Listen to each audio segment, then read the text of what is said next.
a beautiful day at Pennington Place. It's Saturday. I got up early, went to the local farmer's market.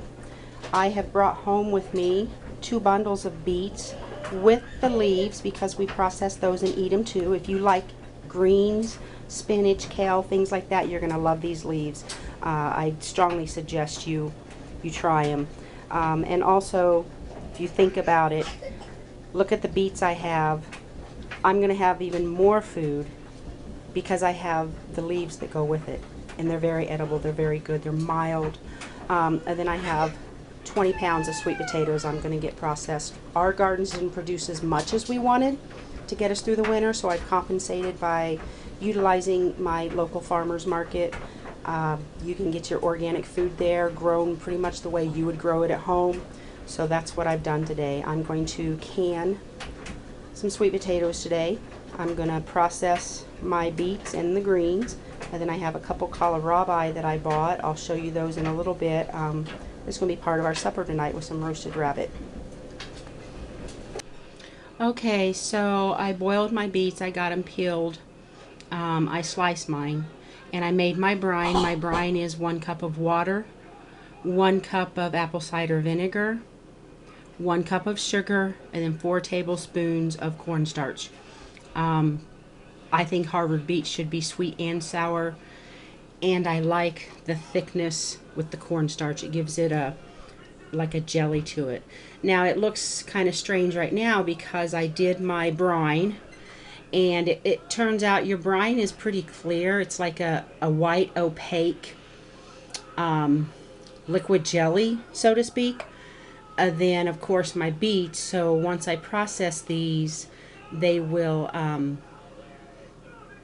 the beets will bleed, and then you'll have that nice reddish gel around them, just like I like for the Harvard beets.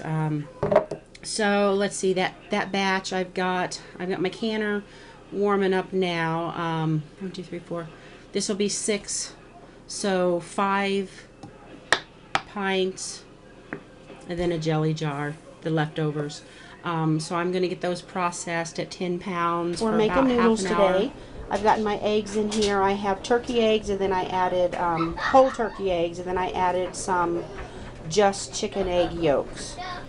So I had 9 turkey eggs, 6 chicken yolks, and I added enough flour to get the dough workable. So now I'll get it thinned out, and we'll get the noodles cut.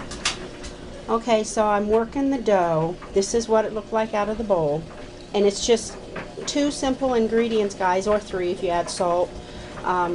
Your whole eggs. I do half whole eggs, half yolk. Then flour. And I don't measure. I just do as many eggs as I want, and then I use flour until I get it to this consistency. And then I pull a small piece out, and I knead it and work with it until I get enough flour in it that it's not sticky, and then I get it rolled out. Okay, so I've got it rolled out. See, I've rolled it out long, and there's a reason I've done that. I don't know how thick that is, but we like our noodles a little bit thicker, a little bit meatier. So I've rolled it out to where I think we need to be, and then I have this awesome rolling pin that actually cuts the noodles for me. Okay, so here's the rolling pin that I use to cut my noodles. As you can see, I just roll it on top, and my noodles are actually, they just pull apart. See, I'll just pull them apart and cut them. Best investment I've ever made, $35 at one of the Amish stores. I have a noodle maker, do not care for it. If you don't get enough flour, if anything is sticky at all, everything just gums up in it. Don't like it at all. I prefer just to do it by hand. So this is my helper. This is how I make my noodles. Okay, so here's that batch all pulled apart and broken. So I'll get another batch going, and I do have a little helping hands today. I've got Callie, and I've got Emma still in their jammies. They like to eat all the crumbs, and they play in the flour, so usually we have quite a mess, but that's okay. So I'm going to go ahead and get another batch rolled out so we can get it cut and get these noodles all taken care of.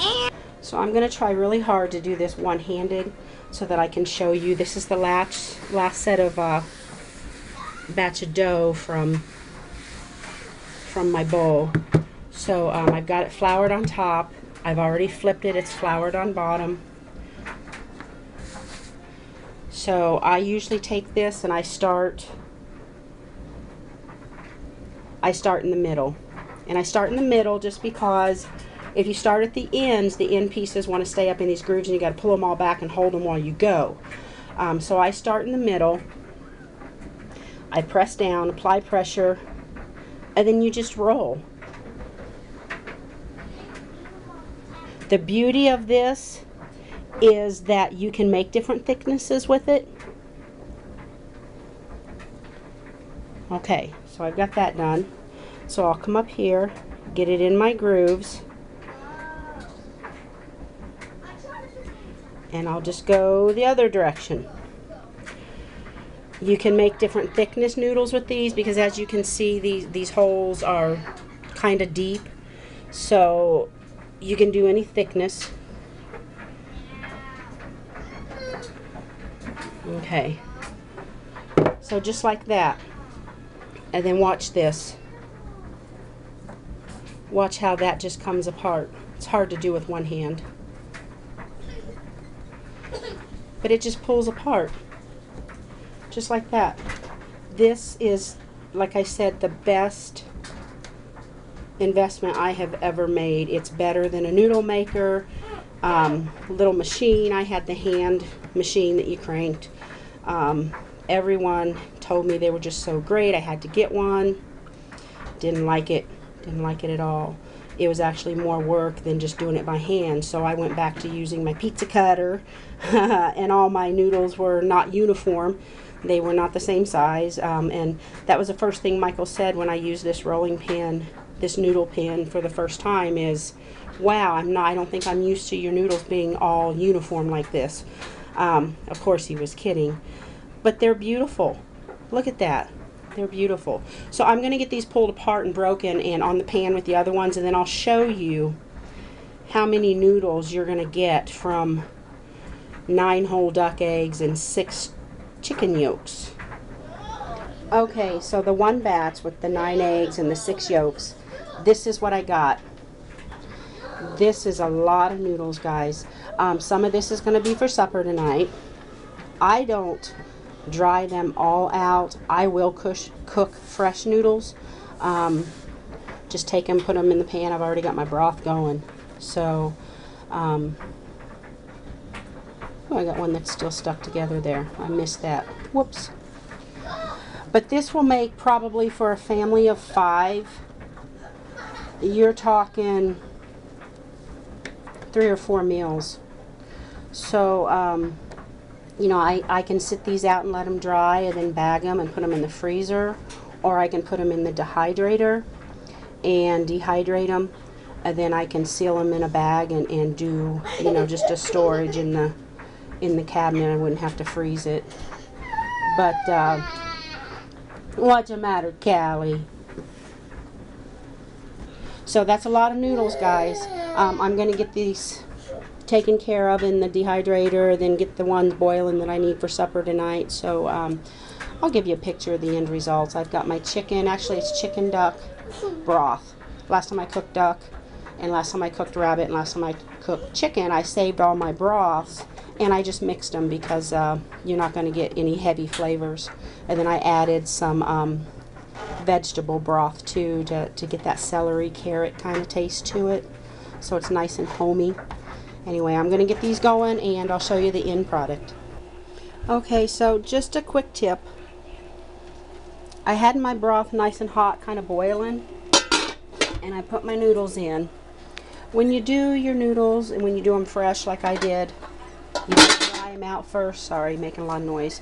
Don't stir them because you break them. What you do is you bring them to a boil, and then you push them down into the broth. And then once they're at a boil, you cover, and then you simmer them. And I simmer mine. I like to simmer mine nice and slow for an hour or 2. They cook quicker when when they're fresh. So if you do this and stir, you're going to break them all up, because remember, they're fresh, they're not dried out, so they're fresh and they will pull apart. So that's just a quick tip I've learned in my almost 50 years on this earth and doing, I don't know how many noodles I've made. So I just thought I'd share that with you. I'm going to simmer these for a couple hours, and I'm going to go ahead and start working on some sweet potatoes. So this is kohlrabi. It grows above ground. It's a lot like cabbage in the taste, but as you can see, it's kind of like an apple in form. It's solid, it's moist, but it's got a good cabbage, a mild cabbage taste, and it's very moist. So I'm going to shred it up. Drizzle it with olive oil and some salt, a little bit of pepper, seasoning, and roast it in the oven for our supper tonight. Well, supper's ready. It's been a beautiful weekend at Pennington Place. We have homemade noodles with duck, chicken, and rabbit broth. We have sweet potatoes bought at the farmer's market, roast rabbit, and oven roasted kohlrabi with seasoning. So Michael's going to be home soon. We're going to all sit down and have a wonderful meal. I hope you make all your days, all your weekends, all your weeks beautiful. We'll talk to you later. God bless.